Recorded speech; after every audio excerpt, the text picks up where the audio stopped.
I would like to start this presentation with a quote from one of my favorite researchers. This quote is from Marvin Stewart Antleman. He said, "I am not interested in conspiracy theories. I'm interested in conspiracy facts." One should really read his books in order to get to the heart of what this conspiracy going on really is. Of course, there will always be debate about which facts come from so-called credible sources and which facts don't. Basically, the people who tell things which the mainstream doesn't approve of will always be considered as non-credible sources. But researchers like Anthony Sutton and Marvin Antleman always backed up all of their theories with well-documented facts, despite the mainstream authorities labeling them as conspiracy theorists. We will be quoting a lot from Anthony Sutton in order to answer the question of why didn't the Russians blow the whistle. So what is the opposite of a conspiracy theorist? That would be a conspiracy denier. This is an excellent article about the psychology of those people who deny that there is any conspiracy going on. Now, let us jump into the question of why didn't the Russians blow the whistle on NASA? I highly recommend people to watch this movie American Moon by Massimo Mazzucco. In this movie he does an excellent job covering many of the topics about the moon landings. However, we have found a few minor details here and there which need to be corrected. In American Moon, the theory is proposed that NASA figured out they needed to fake it in the year 1965, and that NASA made a deal with the Russians not to blow the whistle in the year 1967. We have found that information to not be correct. What actually happened was this: NASA figured out they needed to fake it in the year 1962, and NASA made a deal with the Russians not to blow the whistle in 1965. Let us examine the evidence. First of all, let us examine this NASA document. It says here that on July 11, 1962, James Webb made an announcement that the Lunar Orbit Rendezvous program had been selected as the method for reaching the moon. This means that all their previous plans for creating a space station were cancelled. It also says here that there was much debate and infighting about this decision, and that there was a strong opposition from within NASA towards this LOR, or Lunar Orbit Rendezvous program. So why was there so much debate and opposition to this program? Basically, it was because of this. The Lunar Orbit Rendezvous plan was not a practical plan. Wernher von Braun had been talking about building a space station for nearly 10 years prior to this. The reason why he knew a space station was needed was because a ship which could protect the astronauts from the deadly radiation of space would need to be extremely heavy, and such a heavy type of ship would need to be refueled at the space station before heading to the moon. In this 1955 video, we can see Wernher von Braun standing next to his space station. We can see him discussing his plan to use the space station as a refueling stop. This was a practical plan. The ship he was considering sending to the moon had not only a heavy amount of shielding, but it also had a nuclear-powered generator on board which could create a shield around the craft. He knew that this was the only way to protect the astronauts from the radiation. But yet, here he is in 1962, promoting the Lunar Orbit Rendezvous plan, showing a couple of flimsy crafts with no protection from the deadly radiation of space. This was basically his way of telling the world that NASA was going to fake it. In order to fully understand why we know this, we are going to have to put this event into its historical context. What was the political and economic situation going on before and after this decision? On May 25 of 1961, JFK made an announcement to Congress about his intention to put a man on the moon. This took place just about 1 month after the whole Bay of Pigs affair. The Bay of Pigs was basically an attempted coup. The CIA and other powers that be wanted Kennedy out of office, and although the Bay of Pigs didn't really work, it did succeed in making Kennedy look really bad in the public eye. The mainstream media was criticizing him for not handling the affair properly. Kennedy's announcement to put a man on the moon was an attempt to save face. He wanted the public to see him in a good light again after the Bay of Pigs affair. After this announcement, NASA knew the pressure was on. From May of 1961, three things started happening.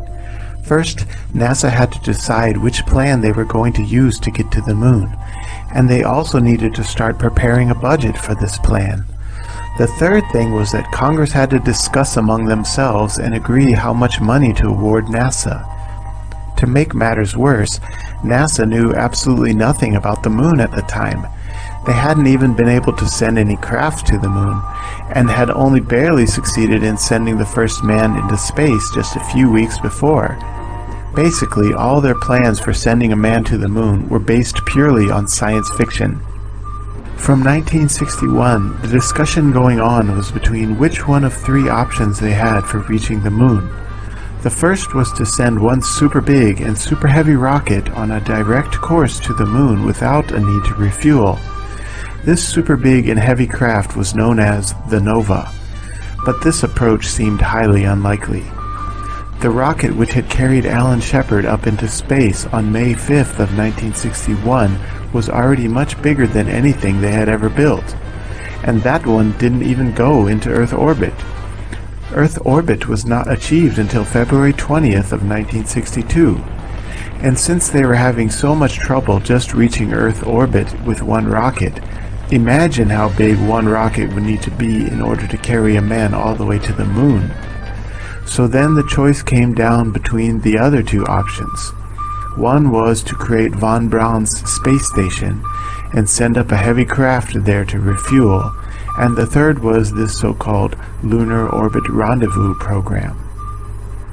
The Lunar Orbit Rendezvous plan had been proposed several years earlier by John Houbolt, but very few people believed in it. The size of the ship was just too small to offer any protection from the radiation. This was basically a let's fake it type of plan. Starting at the beginning of 1962, a huge series of debates and discussions began as to whether they were going to proceed with von Braun's practical space station plan or to go ahead and fake it with the Lunar Orbit Rendezvous plan. After 6 months of debate and infighting, Wernher von Braun finally caved in.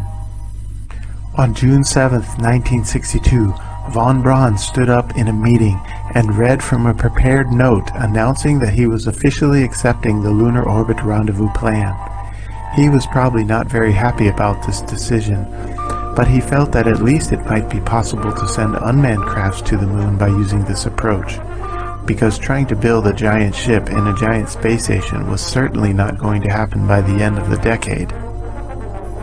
After von Braun signed over to the Lunar Orbit Rendezvous plan on June 7, 1962, it was only a matter of about a month before everyone else was in agreement that this was the approach they were going to take, and a final budget was submitted. On July 1, 1962, Congress met and started discussing the appropriations for NASA's budget on the fiscal year beginning in 1963. Congress finally reached a decision and awarded NASA with a $3.7 billion budget on September 25th. One of the first things NASA did was to start producing this animated video showing what the Lunar Orbit Rendezvous program would look like. Despite the fact that this fake Lunar Orbit Rendezvous program had already been set into motion, it was not entirely too late to stop it. There was still one obstacle in the way, and that was Kennedy. Kennedy would never have allowed them to go on if he knew that they were going to fake it. Kennedy was putting huge pressure on them to make putting a man on the moon as the top priority. In this very interesting video, there is a heated debate between Kennedy and James Webb, where James Webb is trying to appeal to Kennedy about other space priorities and how little they knew about the moon, and Kennedy giving them sharp replies about fantastic expenditures which wreck the budget, so they had better make putting a man on the moon as the #1 priority. Now, we are not implying here that NASA's space program had anything to do with Kennedy's assassination. Kennedy's assassination had primarily to do with Executive Order 11110, which attempted to take power away from the Fed. However, Kennedy was putting a lot of pressure on NASA to make it to the moon, and faking it would certainly have not been an option under his watch. So even though plans were already in motion for faking it as early as 1962, NASA could have easily switched back to this more practical space station program at any time. That is, if they would have been given all the time and money they wanted to do it correctly. In order to really set the plans into stone for faking it, first they needed the president's approval. And as we know, Kennedy was assassinated on November 22, 1963, allowing Johnson to step in. Johnson was a publicly admitted Freemason. Here is a list of 14 other publicly admitted Freemasons who were working on the Apollo programs from the beginning, including James Webb. And these 14 were just the publicly admitted ones. At the time, there were many Freemasons who were not willing to admit their membership publicly, so the true number of Freemasons working at NASA might never really be known. And here is a photo of James Webb explaining the Lunar Orbit Rendezvous program to his Freemasonic buddy Lyndon Baines Johnson. It was probably a meeting just like this one where Webb explained to Johnson that the only way to make it by the end of the decade was to fake it. And Johnson certainly gave the go-ahead for this plan. Before we go on, we need to answer the important question of why did they decide to go ahead and fake it? Why didn't they just admit that it can't be done before the end of the decade? What would they gain from faking it? The answers to these questions need to be explained on 3 different levels. On the top level is the global banking elite. Below them is their Freemason puppets. And below them is the normal public. For the top banking elite, the ones who believe that war is good for business, they knew that America was going to be entering into the Vietnam War soon, and that a moon landing would be a perfect distraction while this war was going on. On the bottom level was the normal American public. For them, the reason why NASA had to go to the moon was very clear and simple. The scientific achievement of landing a man on the moon would bring humanity together. These were the words which came out of every one of the astronauts' mouth, that humanity has finally become united. These were the words coming out of the mouth of every member of Mission Control, how humanity benefited by a greater understanding of Earth and our place in the universe. And these were even the words which came out of Nixon's mouth during his historic phone call, that Earth has become one in your achievement, certainly a cause worth lying for. However, what did the Freemasons believe? Did they feel it would help in bringing humanity closer to a new world order? Here in this detailed painting from the Masonic Temple in England, we can see Apollo, the sun god, riding in his 4-horse chariot. The symbolism here represents that the philosophical beliefs of the Masons, that their scientific values and traditions, blending with the spiritual transcendence, would eventually lead to the unfolding of a divine and heavenly plan. Certainly for the Freemasons, the god of Apollo was not one to be messed with. But why name a mission to the moon after Apollo, the sun god? Why not name it after Artemis, the moon goddess? Perhaps these Masons knew that the first Apollo mission would be a fake, and that the Artemis missions which came later would be the ones which really reached the moon. Now, before they could go ahead and fake it, one important step needed to be taken. America had not even been able to send an unmanned craft to the moon. They couldn't even hit the moon or crash into it. In 1962, all 3 of the Ranger spacecrafts which they attempted to send to the moon all failed. So they began to do research into why they had failed. Eventually, they discovered that the problem was due to the flaking of the gold plating within the diodes due to the radiation of deep space. So they set out to create a new type of diode which could handle the radiation. This problem was eventually solved in 1964, with Ranger 6 making the proper prescribed impact with the moon and only a slight problem with the TV camera failure.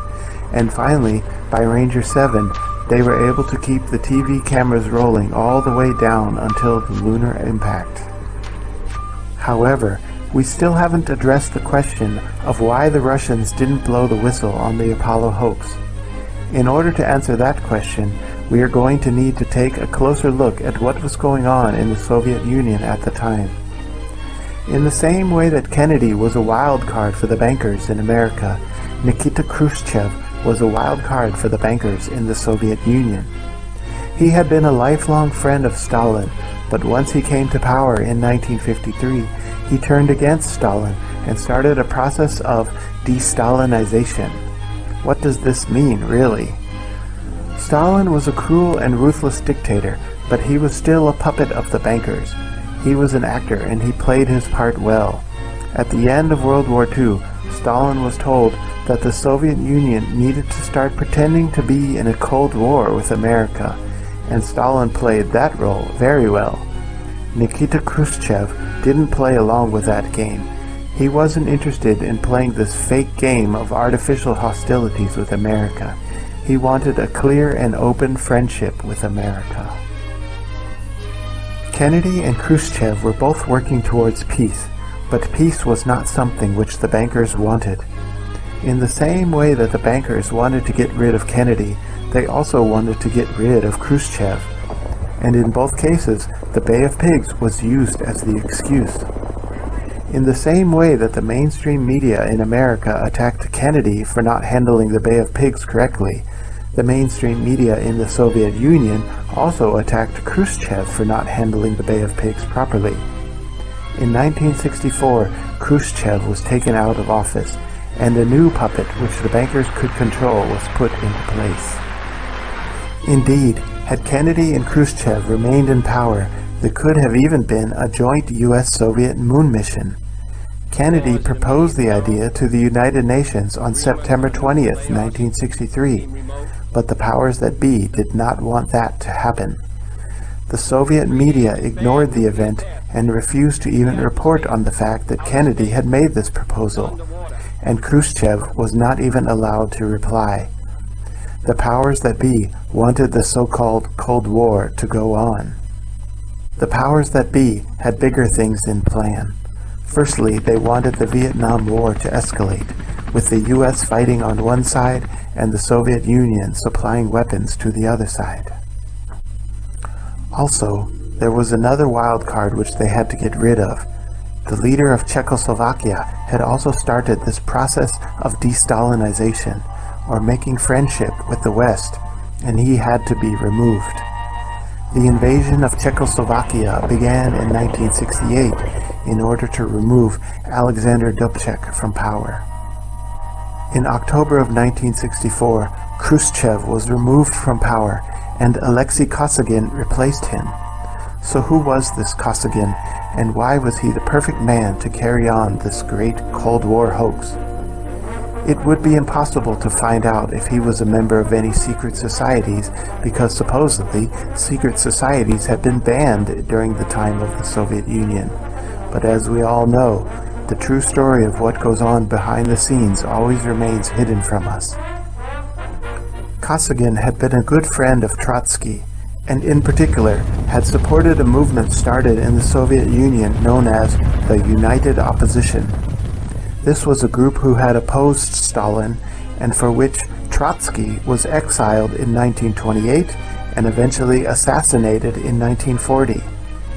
The main cause of this disagreement, according to the mainstream media, is that it had to do with some kind of left-right differences of opinions. However, the truth is that there might be some darker issues at hand. In 1937, Stalin initiated what is known as the Great Purge, in which hundreds of thousands of people were murdered. The main reason for this was that Stalin, being the puppet he was, knew that World War II would be coming soon, and he had to make sure that all the people surrounding him would be willing to play their part in this great charade. But somehow, Kosygin survived this Great Purge. How did Kosygin survive even though he was a clear sympathizer with Trotsky? Even Khrushchev wrote in his memoirs he can't explain how Kosygin survived this Great Purge. Was he just lucky, or was the reason he survived due to the fact that he was a member of the same secret society which Stalin was a part of? The world might never know. However, one thing can be said. Stalin was the perfect puppet for carrying out the role he was supposed to play during World War II, and Kosygin was the perfect puppet for carrying out the part he was supposed to play in the so-called Cold War, which the mainstream was feeding to the whole world. Coming back to the so-called space race, we are going to look at Anthony Sutton's opinion. In this 1964 experiment known as Echo 2, a giant reflective balloon was sent up into high altitude in order to bounce radar and communication signals off of it. Moscow was receiving the signals bounced off the satellite, but they declined to return any communication. The Soviets' own satellite technology was not providing them with complete meteorological data like the US had. According to Anthony Sutton, the Soviet space program is far less technically advanced than has been generally believed, and fear of disclosing this backwardsness inhibits the Soviets from taking advantage of superior US technology. We are going to be quoting a lot more from Anthony Sutton in part 2 of this presentation. So the Soviets may have been in the lead all the way up until 1964, but then they quickly fell far behind. If they had maintained a lead up until 1964, then why was it so? First, we need to understand the transfer of German intellect to the Soviet Union after World War II. Many people are familiar with Operation Paperclip, which transferred Nazi intelligence to the USA after the war. But not many people are familiar with Operation Rasaviharri, which transferred Nazi intelligence to the Soviet Union after the war. In fact, much more was transferred to the Soviet Union than it was to America. America even let the Soviets get the first pick. The Soviets had already gone through and gleaned off the cream of the crop. There was over 2,200 top German scientists transferred to the Soviet Union before the USA came in and took the remaining 1,600 German scientists. This could be the reason why the Soviet Union appeared to be ahead, at least up until 1964. Let us take a look at the actual accomplishments. In 1957, Russia launched the first satellite, Sputnik 1. America followed in 1958 with their first satellite, Explorer 1. In 1957, Russia put the first dog in space with Sputnik 2, not repeated by the Americans until 1961 with the first chimp in space on the Mercury Redstone 2. In 1959, Russia reached escape velocity and put a craft on the way to the moon with Luna 1, achieved by the Americans in 1960 with Pioneer 5, which put a craft on the path to the sun. In 1959, Russia was the first to crash into the moon with Luna 2, not repeated by the Americans until 1961 with Ranger 2. In 1959, Russia was the first to send back images of the lunar surface with Luna 3, not repeated by the Americans until 1964 with Ranger 7. In 1961, Russia put the first human into orbit with the Vostok 1. America only got Alan Shepard into a suborbital flight in 1961, and John Glenn finally reached Earth orbit in 1962. But that was it. By 1964, the Americans had not only caught up with the Russians, but had passed them. The remainder of the so-called space race was simply America sharing technology with Russia, allowing Russia to give the appearance of being ahead of them. We shall now attempt to prove this point. At the end of 1964, beginning of 1965, two of the perfect puppets were sitting in the seats of power, Kosygin and Johnson. In this presentation, we are proposing a theory that an agreement was made between the powers that be around this period of time, end of 64, beginning of 65. This proposal consisted of 5 points. First, America told Russia that they would be faking the moon landings, and Russia was not going to blow the whistle on it. Second, America would be supplying Russia with the technology they needed to keep ahead of the Americans in the so-called space race, and Russia would keep that lead all the way up until the end, when America pulls off a surprise win by putting a man on the moon. Third, Russia would be focusing their attention on creating the first space station, and America would eventually link ships with them and form the first international space station in 1975. Fourth, America would stop the production of nuclear weapons, and America would be supplying Russia with the technology and materials so that Russia would eventually surpass the Americans in the so-called nuclear arms race. Fifth, and finally, the worst point of all, America would be supplying the weapons to Russia, which Russia would then use to kill American soldiers in the Vietnam War. Now, this agreement was not made in a face-to-face meeting between Kosygin and Johnson. In fact, the first face-to-face meeting between Kosygin and Johnson, such as you see in this picture, did not take place until 1967. However, face-to-face meetings had already become obsolete by 1964. One of the transatlantic cables included a direct phone line between Washington and the Kremlin. It was called the Moscow-Washington Hotline, and the agreement to install it had been signed on June 20th, 1963. So certainly by the time of Johnson and Kosygin, it would have been very simple for them to have made this agreement over the phone. Kosygin was an expert in English, since he had been an ambassador to many countries before in his previous government positions. Now, let us come back to our timeline of the events of the so-called space race. At the end of '64, beginning of '65, America had asked Russia to stay ahead of them in the space race. These are the events in the order of which they took place. Supposedly, the Russians made the first EVA with Voskhod 2 in March of '65, and America made their first EVA just 2 months later with Gemini 4.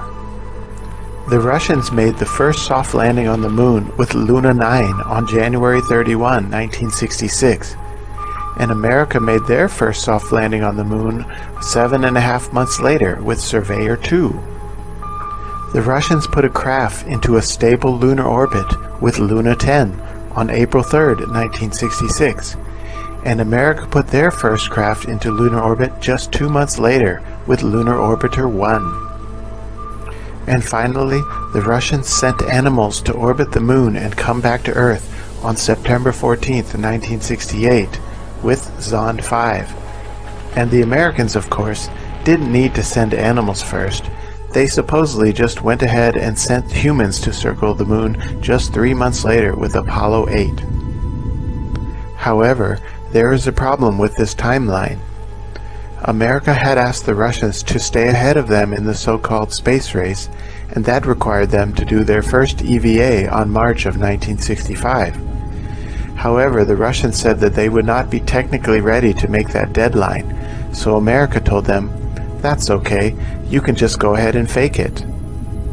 When one watches the video of this supposed EVA of Alexei Lenovo on Voskhod 2, it is very apparent that it is just an actor floating around on wires in front of a projection screen with a video of Earth orbit being played behind him. And most importantly, when one looks at the sun's reflection in his visor, we can tell that these are just studio lights. Compare that to the real EVA of Ed White on Gemini 4. Look at how the sun appears in his visor. This is the way the real sun should look when it is reflected in an astronaut's visor. So coming back to the question of why didn't the Russians blow the whistle on the Apollo moon hoax? The Russians knew full well that America was going to be faking parts of their moon missions. Russia was faking parts of their space program as well, and America knew it.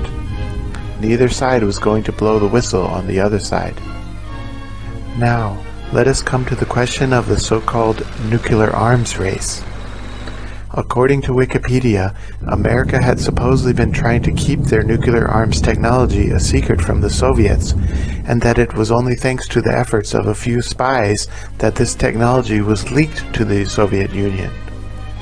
According to Anthony Sutton, that narrative is complete nonsense. America had been supplying the Soviet Union directly with nuclear technology since long before the Cold War began. We will prove that claim later in Part 2, when we show Anthony Sutton's documented evidence for that. But aside from where the Soviets got their technology from, the important thing is what happened after the agreement in 64-65. As we can see here clearly on this chart, America had stopped the stockpile of nuclear weapons in 1965, and then eventually started decreasing their stockpile, while Russia was constantly increasing their stockpile. This allowed the Russians to eventually catch up with America in 1977, just 2 years after the joint US-Soviet space station, and eventually surpassed them.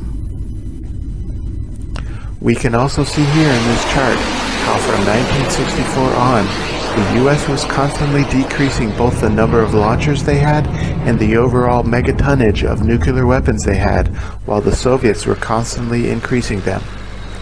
As we will see later in Anthony Sutton's work, this was purely due to a transfer of technology. So it becomes clear that this whole Cold War thing was a hoax.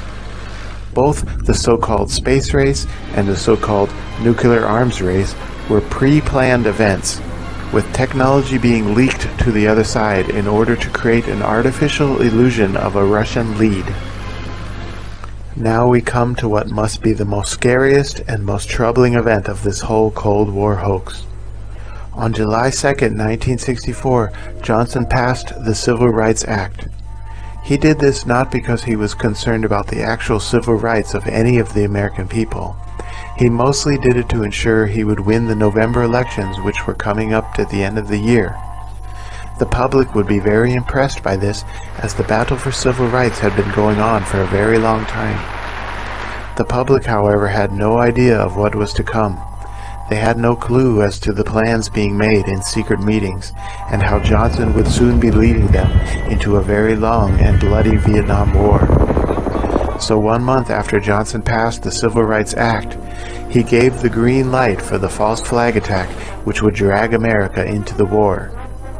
Even Wikipedia is forced to admit that this was a false flag event, as no North Vietnamese boats were even present during the acclaimed August 4th attack.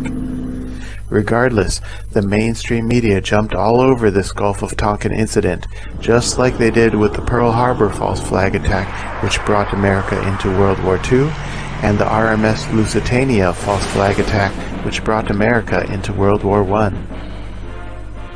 On August 4th was the Gulf of Tonkin false flag event. On October 14th, Kosygin was put into power in the Soviet Union, and on November 2nd, Johnson won the American presidency. So it was just after these events that the secret phone call took place in which plans for the fake moon landing and the fake Vietnam War were put into motion. America started reducing their nuclear arms stockpile, and America began helping the Soviet Union increase their nuclear arms stockpile. American bombers started their bombing runs in February of 1965, and American troops landed on the shores of Vietnam in March of 1965. However, America had given Soviets advanced radar tracking technologies, so Soviet ships could spot the American bombers and plot their courses. The Soviets would warn the North Vietnamese headquarters to evacuate the areas to which these bombers were heading. Due to this advanced warning system, not one single North Vietnamese military leader was killed in any of these bombing runs, and soon enough, Russia began supplying North Vietnam with tanks, planes, helicopters, guns, and ammo, and most importantly was the surface-to-air missiles which could shoot down the US F-4 Phantom fighters out of the sky. The sad thing is that all the military equipment Russia had been giving to the North Vietnamese were being manufactured in Soviet plants which had US funding.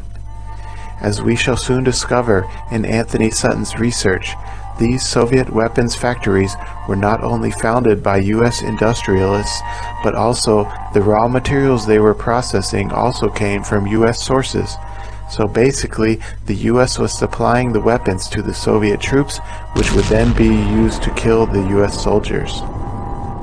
So what was going on with our so-called space race while this terrible and bloody Vietnam War was going on? America kept on developing the technology needed in order to be able to pull off the man on the moon hoax, and in the meanwhile they would be leaking the technology to the Russians so that they could appear to be in the lead. And so while America was developing the technology to send unmanned crafts to the moon, the Russians were developing the technology for the joint US-Soviet space station, which was supposed to occur in 1975, just 10 years later.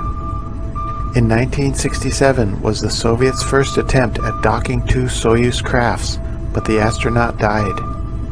In 1968 was their second attempt, and although they came close, they failed to make the docking.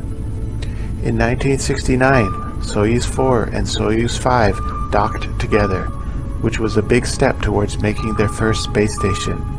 Later on in 1969, Soyuz 6, 7, and 8 all failed to dock together. In 1971 was their first attempt at an actual space station, Salyut 1, and although their first attempt in April failed, their second attempt was successful with Soyuz 11. In 1973, the second attempt at a space station, Salyut 2. This failed, but the Soyuz 13 did succeed in acting as a temporary space station. In 1974, Salyut 3 was the third space station, and there was one successful docking with Soyuz 14, but an unsuccessful docking with Soyuz 15. In 1975, Salyut 4 was the fourth space station, and there were two successful dockings with Soyuz 17 and Soyuz 18. And finally, in July of 1975, was the Apollo-Soyuz joint mission, with a Soviet ship and an American ship docking together. The rest is history, leading up to the International Space Station which we have today. So while America was off faking their moon landings, the Russians were doing some practical work down in low Earth orbit preparing for the space station.